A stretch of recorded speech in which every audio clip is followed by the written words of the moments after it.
నమస్తే vision news కు స్వాగతం। ఈనాటి వార్తలు।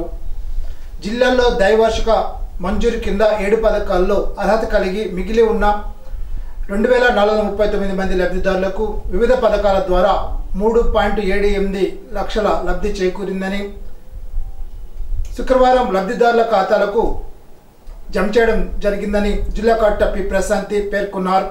శుక్రవారం ఉదయం రాష్ట్ర ముఖ్యమంత్రి వైఎస్ జగన్మోహన్ రెడ్డి తాడేపల్లి క్యాంప్ కార్యాలయం నుండి వీడియో కాన్ఫరెన్స్ నిర్వహించి నవరత్నాలు దైవార్షిక నగదు మంజూరు కింద అర్హులై ఉండి ఏ కారణం చేతనైనా లబ్ధి అందని వారి లబ్ధి అందించడంలో భాగంగా వర్చువల్ ద్వారా బటన్ నొక్కి నేరుగా లబ్ధిదారుల ఖాతాలో జమ చేశారు। ఈ వీడియో కాన్ఫరెన్స్ లో కలెక్టర్ పి ప్రశాంతి, శాసన మండలి సభ్యులు కౌర్ శ్రీనివాస్, సంబంధిత అధికారులు, వివిధ పథకాలకు చెందిన లబ్ధిదారులు పాల్గొన్నారు। రానున్న ఎన్నికలను సమర్థవంతంగా నిర్వహించడానికి ప్రతి ఒక్కరూ కష్టపడి పనిచేయాలని జిల్లా కలెక్టర్ పి ప్రశాంతి తెలిపారు। శుక్రవారం కలెక్టరేట్ స్పందన సమావేశ మందిరంలో జిల్లా కలెక్టర్ పి ప్రశాంతి, జిల్లా joint collector S Ramasundar Reddy సంయుక్తంగా వివిధ రెవెన్యూ అంశాలపై జిల్లా స్థాయి సమావేశాన్ని నిర్వహించారు। ఈ సందర్భంగా జిల్లా కలెక్టర్ మాట్లాడుతూ ఎన్నికలు, రీసర్వే, స్వమిత్ర, స్టోన్ ప్లాంటేషన్, ఇనాము భూములు, ప్రీ హోల్డ్ భూముల్లో ఉన్న పెండింగ్ పనులను సకాలంలో పూర్తి చేయాలని సంబంధిత అధికారులను ఆదేశించారు। Final ROR, correction model, photos updation వంటి అంశాల్లో శ్రద్ధ వహించాలని అన్నారు। ఎన్నికలకు సంబంధించి పోలింగ్ కేంద్రాల్లో మౌలిక సదుపాయాలు ఏర్పాటు చేయాలని ఆమె ఆదేశించారు। వినియోగదారుల హక్కులపై ప్రతి ఒక్కరూ అవగాహన కలిగి ఉండాలని జిల్లా joint collector S Ramasundar Reddy అన్నారు। శుక్రవారం జిల్లా కలెక్టర్ స్పందన సమావేశ మందిరంలో జాతీయ వినియోగదారుల దినోత్సవం సందర్భంగా సంబంధిత అధికారులు, వినియోగదారుల ఉద్యమ సభ్యులు, విద్యార్థులు తదితరులతో జిల్లా జాయింట్ కలెక్టర్ సమావేశం నిర్వహించారు। ఈ సందర్భంగా జిల్లా కలెక్టర్ మాట్లాడుతూ అన్ని రంగాల్లో వాణిజ్య వ్యాపార కార్యకలాపాలు రోజురోజుకు విస్తరిస్తున్నాయని, నాణ్యత విషయంలో లోపాలు ఉంటే సామాన్య వ్యక్తి కూడా ప్రశ్నించే స్థాయిలో ఉన్నప్పుడే సమస్యలు తెలుస్తాయని, అప్పుడే పరిష్కారానికి మార్గం ఏర్పడుతుందని అన్నారు। వినియోగదారుల రక్షణకు అధిక ప్రాధాన్యతనిస్తూ వారి హక్కులను మరింత శక్తివంతం చేసేందుకు రూపొందించబడిన వినియోగదారుల రక్షణ చట్టం సద్వినియోగం చేసుకోవాలని అన్నారు।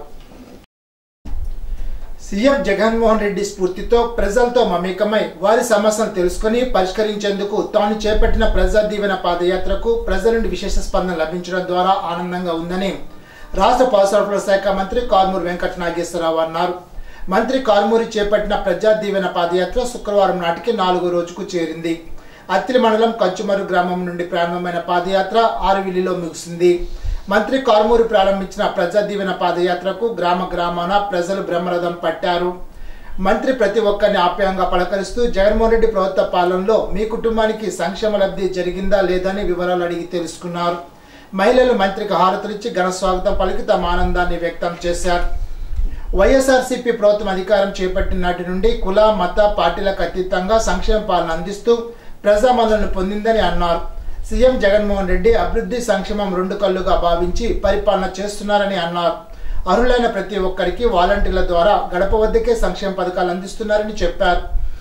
తాను చేపట్టిన ప్రజా దీవెన పాదయాత్రలో ప్రజలందరూ కలిసికట్టుగా తనతో నడుస్తున్నారని, ప్రతి గడపకు ప్రజాస్పందన లభిస్తోందని అన్నారు। ఏ గడపకు వెళ్లినా వైఎస్ఆర్సీపీ ప్రభుత్వం ద్వారా లబ్ధి చేకూరిందని చెప్తున్నారని అన్నారు। వైఎస్ఆర్సీపీ ప్రభుత్వ హయాంలో నియోజకవర్గంలో జరిగిన అభివృద్ధి, సంక్షేమాన్ని వివరిస్తూ ప్రజా సమస్యల పరిష్కారం కోసం ప్రజా దీవెన పాదయాత్ర చేపట్టినట్లు రాష్ట్ర పౌర సరఫరాల శాఖ మంత్రి కారుమూరి వెంకట నాగేశ్వరరావు చెప్పారు। ఎన్నికల్లో ప్రతిపక్ష పార్టీలు ఏకమై వచ్చినా వైఎస్ఆర్సీపీ ఘన విజయం సాధిస్తుందని అన్నారు। బీసీలకు పెద్దపీట వేసిన ఏకైక పార్టీ వైఎస్ఆర్సీపీ అని, అన్ని వర్గాల ప్రజలకు మేలు జరగడంతో ప్రజలంతా అండగా ఉన్నారని చెప్పారు। 2009లో తన హయాంలోనే రహదారులు, డ్రైనేజీలు అభివృద్ధి చేశానని, టీడీపీ హయాంలో దాచుకునే విధంగా దోచుకున్నారే కానీ ఎటువంటి అభివృద్ధి చేయలేదని అన్నారు। మళ్ళా ఇప్పుడు తన హయాంలోనే అభివృద్ధి చేస్తున్నట్లు చెప్పారు। ఈ 4.5 ఏళ్లలో 3,000 కోట్ల పైగా నిధులతో నియోజకవర్గంలో సంక్షేమం, అభివృద్ధి పనులకు ఖర్చు చేశామని తెలిపారు। ఆరువిల్లో 86 లక్షలతో నిర్మించిన రక్షిత నీటి పథకాన్ని మంత్రి ప్రారంభించారు। టీడీపీ, జనసేన నుండి 200 మంది మంత్రి సమక్షంలో వైఎస్ఆర్సీపీలో చేరారు।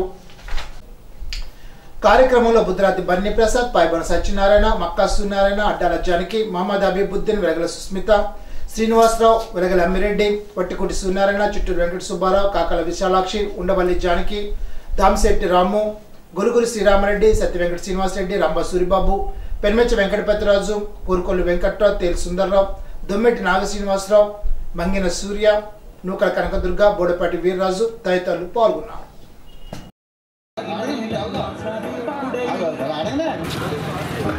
అత్యున్నత క్వాలిటీ గల జీన్స్ మరియు ప్యాంట్స్ షాపింగ్ చేయండి. మీషో ఇప్పుడే డౌన్లోడ్ చేసుకోండి.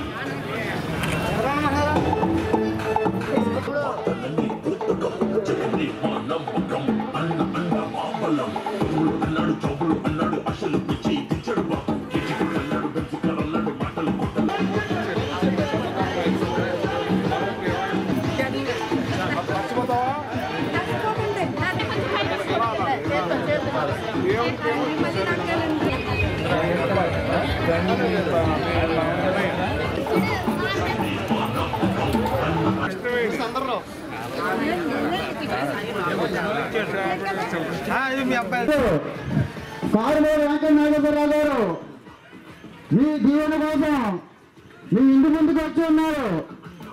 మీరందరూ కూడా మీ చల్లని ఆశీస్సులు ఆయనకి ఇవ్వాలని మీరు అందరూ కోరుతున్నాం. మన జగన్మోహన్ రెడ్డి గారు ప్రతినిధిగా మన మంత్రివర్యులు డాక్టర్ వెంకటనాగేశ్వరరావు గారు మన ముందుకు వచ్చి ఉన్నారు. ఏదైతే ప్రజాజీవన పాదయాత్ర కంచుకొండలో స్టార్ట్ అయింది, మరి అడుగడుగున ప్రజలు నీరాజనం పడుతున్నారు. రావాలి జగన్, కావాలి జగన్ అన్నారు. ఇవాళ ఈ గ్రామానికి తెలుగుదేశం టైంలో సంక్షేమం అయితే అభివృద్ధి అయితే కేవలం 4 కోట్ల రూపాయలే చేయటం జరిగింది 5 సంవత్సరాల్లో.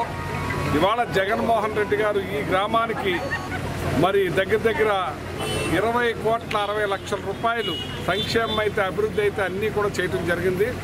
గతంలో కానీ ఎప్పుడు కానీ ఇలాంటి పనులు చేయని విధంగా జగన్మోహన్ రెడ్డి గారు ఎవరిని కూడా 1 రూపాయి కూడా తినకుండా రాష్ట్ర ప్రజలకి ఎలా పెడుతున్నారు ఈ ఒక్క ఊరే నిదర్శనం అని చెప్పి సందర్భం 4 కోట్లు సేమ్ బడ్జెట్ 4 కోట్లు సేమ్ బడ్జెట్ 20,60,00,000. ఇవాళ ఈ తణుకు నియోజకవర్గానికి గతంలో వాళ్ళు 7 కోట్లు 8 కోట్లు చేస్తే 700 కోట్లు చేస్తే ఇవాళ 3,000 కోట్ల రూపాయలు ఈ నియోజకవర్గానికి సంక్షేమం అభివృద్ధి చేశామని చెప్పి సందర్భం తెలియజేస్తున్నాం. అభివృద్ధి ఎక్కడ, సంక్షేమం ఎక్కడ అంటున్నారు. ఒక్కసారి మీరు తల ఎక్కడ పెట్టుకుంటారో ఒకసారి తొమ్ము చూడండి అని చెప్పి ఈ సందర్భంగా తెలియజేస్తున్నాను. అన్ని రకాల అభివృద్ధి కార్యక్రమాలు ఇంకా చేయడానికి జగన్మోహన్ రెడ్డి గారు సిద్ధంగా ఉన్నారు. రాబోయే ఎలక్షన్లో ఇంకా పెద్ద ఎత్తున చేస్తారని చెప్పి తెలియజేస్తారు. కేంద్ర ప్రభుత్వం లబ్ధిదారులతో నిర్వహిస్తున్న వికసిత్ భారత్ సంకల్ప యాత్ర కార్యక్రమం అత్తిలి సర్పంచ్ గంటా విజేతన అధ్యక్షున సుబ్రహ్మణ్య స్వామి గుడి కళ్యాణ మండపంలో జరిగింది. జిల్లా బీజేపీ అధ్యక్షుడు నాన్ తాతాజీ మాట్లాడుతూ కేంద్ర ప్రభుత్వం ద్వారా 300కు పైగా పథకాలు ప్రధాని నరేంద్ర మోడీ ప్రవేశపెట్టారని ప్రజలందరూ ఉపయోగించుకోవాలని అన్నారు. ఈ సందర్భంగా అత్తిల్లో కేంద్ర ప్రభుత్వ పథకాలు లబ్ధి పొందిన వారితో మాట్లాడి గ్రామ ప్రజలకు అవగాహన కల్పించారు.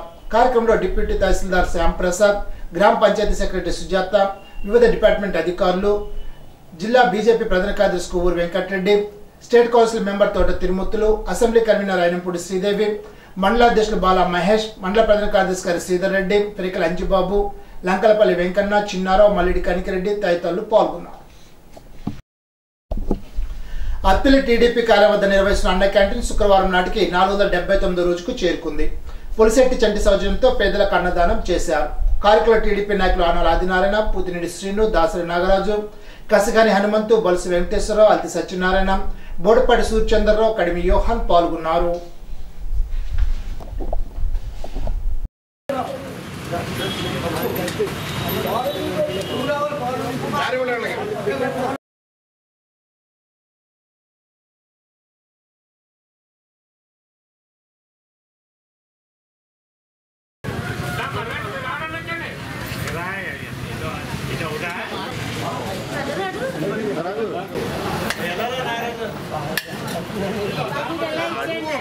చెప్పారా లేదా నేను అబద్ధాలు చెప్పాను మేడం.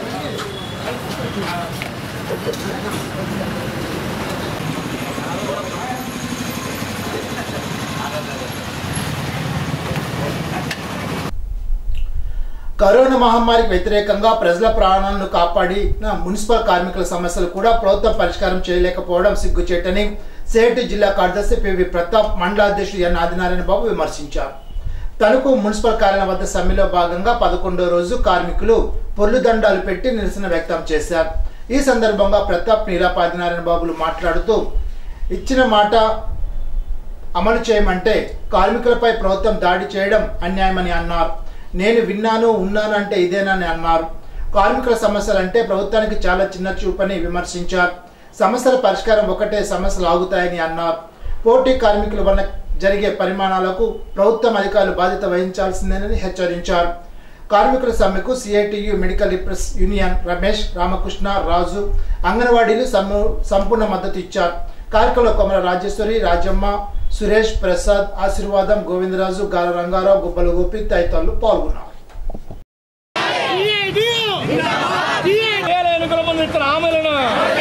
అమలు చేయాలి. ఎన్నికల ముందు ఇచ్చిన హామీలను అమలు చేయాలి. మున్సిపల్ కాంట్రాక్ట్ కార్మికులకి అమలు చేయాలి. మున్సిపల్ కాంట్రాక్ట్ కార్మికులకి సమాన పనికి సమాన వేతనం. జిందాబాద్ జిందాబాద్. మున్సిపల్ కార్మికులు తమ న్యాయమైనటువంటి సమస్యల పరిష్కారం కోసం గత 11 రోజులుగా చాలా పట్టుదలతో సమ్మెని చేస్తూ ఉన్నారు. రాష్ట్ర ప్రభుత్వం అసలు ఉందా లేదా అని చెప్పి సందర్భంగా ప్రశ్నిస్తూ ఉన్నాం. కనీసం జగన్మోహన్ రెడ్డి ఎక్కడున్నాడో కూడా ఇవాళ అర్థం కానటువంటి పరిస్థితి వాళ్ళ కనబడుతూ ఉంది. గడిచిన పాదయాత్రలో ఎన్నికల్లో మేము రాగానే కాంట్రాక్ట్ అవుట్సోర్సింగ్ విధానం రద్దు చేసి అందరినీ పర్మనెంట్ చేసి సమాన పనికి సమాన వేతనం ఇస్తానని చెప్పిన జగన్మోహన్ రెడ్డి ఎక్కడున్నామని చెప్పి వాళ్ళు అడుగుతూ ఉన్నాం. వెంటనే ప్రభుత్వం మేనమేషాలు లెక్కేయకుండా మొండి పట్టుదల వీడి వెంటనే చర్చలకు పిలవాలి. సమస్యలు వెంటనే పరిష్కారం చేయాలి. పోటీ కార్మికుల విధానం ఆపాలి అని చెప్పి సందర్భంగా డిమాండ్ చేస్తున్నాం. లేకపోతే రేపు పెద్ద ఎత్తున మున్సిపల్ కార్యాలయాలు ముట్టడి, ఈ సోమవారం కలెక్టరేట్ల ముట్టడి, తర్వాత అనేక కార్యక్రమాలు చేపడతాం. దీనికి బాధ్యత జగన్మోహన్ రెడ్డి ప్రభుత్వందే అని సందర్భంగా తెలియజేస్తాం. ఏఐటీయూసీ ఆధ్వర్యంలో జరుగుతున్న మున్సిపల్ కార్మికుల సమ్మె శుక్రవారం నాటికి 3వ రోజుకు చేరుకుంది. సమ్మెకు ఏఐఎస్ఎఫ్ జిల్లా కార్యదర్శి అప్పలస్వామి, అంగన్వాడీ కార్మికులు, మెడికల్ రిప్రజెంటేటివ్ యూనియన్ నాయకులు మద్దతు తెలిపారు. ఈ సందర్భంగా తణుకు మున్సిపల్ కార్యాలయం వద్ద ఒప్పంద కార్మికుల సంఘ తణుకు శాఖ అధ్యక్షుడు బొద్దాని నాగరాజు మున్సిపల్ కార్మికులు మోకాలపై కూర్చొని ధర్నా చేశారు. అనంతరం నాగరాజు మాట్లాడుతూ మున్సిపల్ కార్మికుల న్యాయమైన డిమాండ్లను ప్రభుత్వం పరిష్కరించాలని, ప్రభుత్వం మొండి వైఖరిని వీడాలని డిమాండ్ చేశారు. కార్యక్రమంలో మున్సిపల్ ఒప్పంద కార్మికుల సంఘ తణుకు శాఖ నాయకులు ఉండ్రాజవరపు శ్రీరాములు, జి వెంకటేష్, బంగారు లక్ష్మి, గద్దాడ అన్నపూర్ణ, కొత్త శంకర్, రమేష్, చక్రవర్తి తదితరులు పాల్గొన్నారు.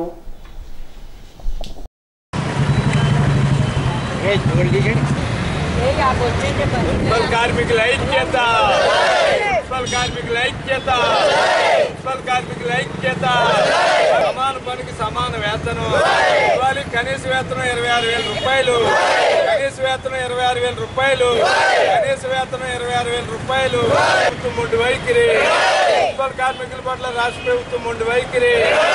రాష్ట్ర ప్రభుత్వం మున్సిపల్ పారిశుద్ధ్య కార్మికుల పట్ల నిర్లక్ష్యంగా వ్యవహరిస్తూ ఉంది. మరి రాష్ట్ర వ్యాప్తంగా సుమారు 50,000 మంది మున్సిపల్ కార్మికులు సమ్మెలో ఉంటే వాళ్ళ సమస్యలు పట్టించుకోకుండా రాష్ట్ర ప్రభుత్వం వ్యవహరిస్తూ ఉంది. అందుచేత మరి ఈరోజు మున్సిపల్ కార్మికులు వాళ్ళ సమస్యలు పరిష్కరించాలని మోకాల మీద కూర్చొని నిరసన తెలియజేయడం జరుగుతూ ఉంది. అయ్యా జగన్మోహన్ రెడ్డి గారు, ఏదైతే మీరు మున్సిపల్ కార్మికులకి ఇచ్చిన హామీలని అమలు చేయమని కోరుతా ఉన్నాం. మీరు గతంలో ప్రతిపక్షంలో ఉన్నప్పుడు మున్సిపల్ కార్మికుల్ని పర్మనెంట్ చేస్తా అన్నారు. అలాగే కనీస వేతనం 26,000 రూపాయలు ఇస్తా అన్నారు. లేదా సమాన పనికి సమాన వేతనం ఇస్తామని చెప్పి వాగ్దానం చేసి నేను మాట తప్పను మడం తిప్పనని చెప్పిన మీరు ఈ రోజున అధికారంలోకి వచ్చి మాట తప్పి మడం తిప్పారు. అందుచేత మున్సిపల్ కార్మికులు సమ్మె బాట పట్టారు. వారి సమస్యలను వెంటనే పరిష్కరించి మీరు చేయని పక్షంలో మరి ఈ సమ్మెను మరింత ఉధృతం చేస్తామని రాష్ట్ర ప్రభుత్వాన్ని హెచ్చరిస్తాం. తణుకు బాలికల ఉన్నత పాఠశాల ఏకేటీపీ ఉన్నత పాఠశాలలో 10వ తరగతి చదువుతున్న విద్యార్థులకు పబ్లిక్ పరీక్షల్లో మంచి మార్కులతో ఉత్తీర్ణత సాధించడానికి వీలుగా 2024 పరీక్ష మోడల్ పేపర్లు, జవాబుల పుస్తకాలను తణుకు మానవతా సంస్థ వారు అందజేశారు. కార్యక్రమంలో జిల్లా శాంతి ర్యాలీ చైర్మన్ గమ్ని రాంబాబు, కార్యదర్శి అలపాటి సోమేశ్వరం, కోశాధికారి అక్కిన కాశీ, అలపాటి సుబ్బారావు, కొల్లేపర సత్యనారాయణ, ఆకెల సుబ్రహ్మణ్యం, పి శివనారాయణ, 2 పాఠశాల ప్రధానోపాధ్యాయులు పాల్గొన్నారు. ప్రభుత్వ బెదిరింపులకు, తాటాకు చప్పులకు అంగన్వాడీలు భయపడరని సిఐటి జిల్లా కార్యదర్శి పివి ప్రతాప్, మండల కార్యదర్శి గుబ్బల గోపిని హెచ్చరించారు. శుక్రవారం తణుకు కోర్టు సెంటర్లో 25వ రోజు సమ్మెలో భాగంగా అంగన్వాడీలు వినూత్నంగా చీపులు పట్టుకుని రోడ్లు ఊడ్చుతూ నిరసన తెలిపారు. అంగన్వాడీలను బెదిరింపులు ఆపాలని, మాట ఇచ్చి తప్పిన జగన్ డౌన్ డౌన్, సమ్మె కొనసాగిస్తామని పెద్ద ఎత్తున నినాదాలు చేశారు. ఈ సందర్భంగా ప్రతాప్ గోపిలు మాట్లాడుతూ అంగన్వాడీల్లో ప్రభుత్వం మొండి వైఖరి మార్చుకోవాలని అన్నారు. సమ్మెను విచ్ఛిన్నం చేయాలనుకోవడం మానుకొని సమస్యల పరిష్కారం కోసం ఆలోచించాలని అన్నారు. అంగన్వాడీల ప్రభుత్వం ఇప్పటికైనా రెచ్చగొట్టే చర్యలు ఆపాలని, లేకుంటే జరిగే పరిణామాలకు ప్రభుత్వం బాధ్యత వహించాల్సి వస్తుందని హెచ్చరించారు. కార్యక్రమంలో గార రంగారావు, వసంతకుమారి, కనకదుర్గ, మణిమాలతి, ధనలక్ష్మి, నళినీరాణి, ప్రమీల, రాధ, మధుశీల, మాధవి తదితరులు పాల్గొన్నారు.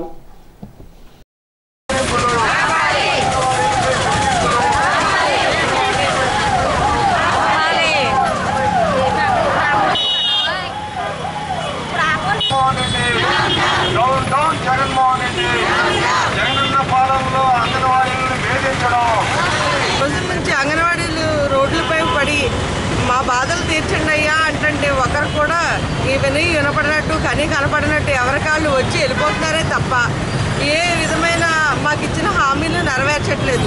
మేము న్యాయపరంగానే పోరాడుతున్న 26,000 రూపాయల జీతం కావాలని సుప్రీంకోర్టు ఇచ్చిన తీర్పు ప్రకారమే అడుగుతున్నాము.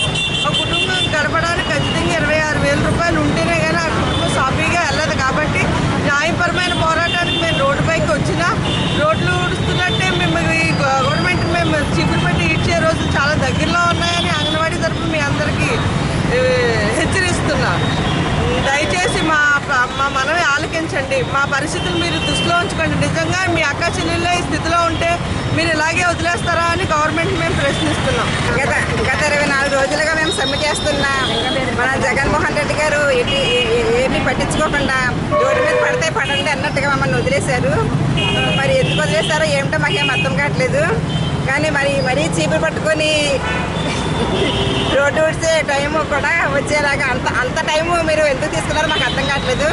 మా మీద జయించి మీ అక్క చెల్లెలు అనుకుంటున్నారు కాబట్టి, మిమ్మల్ని మేము నిలబెట్టాం కాబట్టి, మా ద్వారానే మీరు వచ్చారు కాబట్టి మమ్మల్ని మా బాధను అర్థం చేసుకొని మా జీతం పెంచమని, గ్రాడ్యుయేటీ ఇవ్వమని, కనీస వేతనంతో కూడిన మెడికల్ లీవ్ ఇవ్వమనే కదా మేము అడుగుతున్నాం. న్యాయబద్ధమైనవే మేము అడుగుతున్నాం కాబట్టి న్యాయబద్ధంగా మీరు మా కోరికల్ని నెరవేరుస్తారని కోరుకుంటూ గత 24 రోజులుగా అంగన్వాడీ రోడ్డుపై వచ్చి వాళ్ళ సమస్యలు పరిష్కరించమని కోరుతున్నారు. కానీ ప్రభుత్వం తన మొండి వ్యక్తిని తెలియజేస్తుంది తప్ప పరిష్కరిస్తే ఎటు ఆలోచించడం లేదు. అంగన్వాడీ గుంతెమ్మ కోరుకునే కోరడం లేదు. తను పాదయాత్రలో ఇచ్చిన హామీని అమలు చేయమని కోరుకుంటున్నారు. కాబట్టి వారి న్యాయమైన కోరికలు తీర్చాలని ప్రభుత్వాన్ని డిమాండ్ చేస్తారు. అయోధ్య నుండి వచ్చిన బాలరమణ అక్షంతలను సజ్జాపురం 28వ వార్డులో గడప గడపకు పంపిణీ చేశారు. 500 సంవత్సరాల హిందువుల కళ అయోధ్య రామాలయం ఈ నెల 22న అయోధ్యరాముని ప్రాణ ప్రతిష్ఠతో నెరవేరబోతోందని అన్నారు. ప్రతి హిందూ ఈ కార్యక్రమాన్ని వీక్షించి తరించాలని రామభక్తులు కోరారు. అక్షంతలతో పాటు అయోధ్యరాముని గుడి నమూనా ఫోటో, రామాలయ చరిత్రను తెలిపే కరపత్రం అందించారు. పట్టణ భారతీయ జనతా పార్టీ అధ్యక్షులు అవినాష్ ఖాన్, పట్టణ ప్రధాన కార్యదర్శి బొల్లాడ నాగరాజు, కిషోర్, సుబ్బారావు, దుర్గాప్రసాద్ తదితరులు పాల్గొన్నారు. ఇప్పుడు ఒక చిన్న బ్రేక్.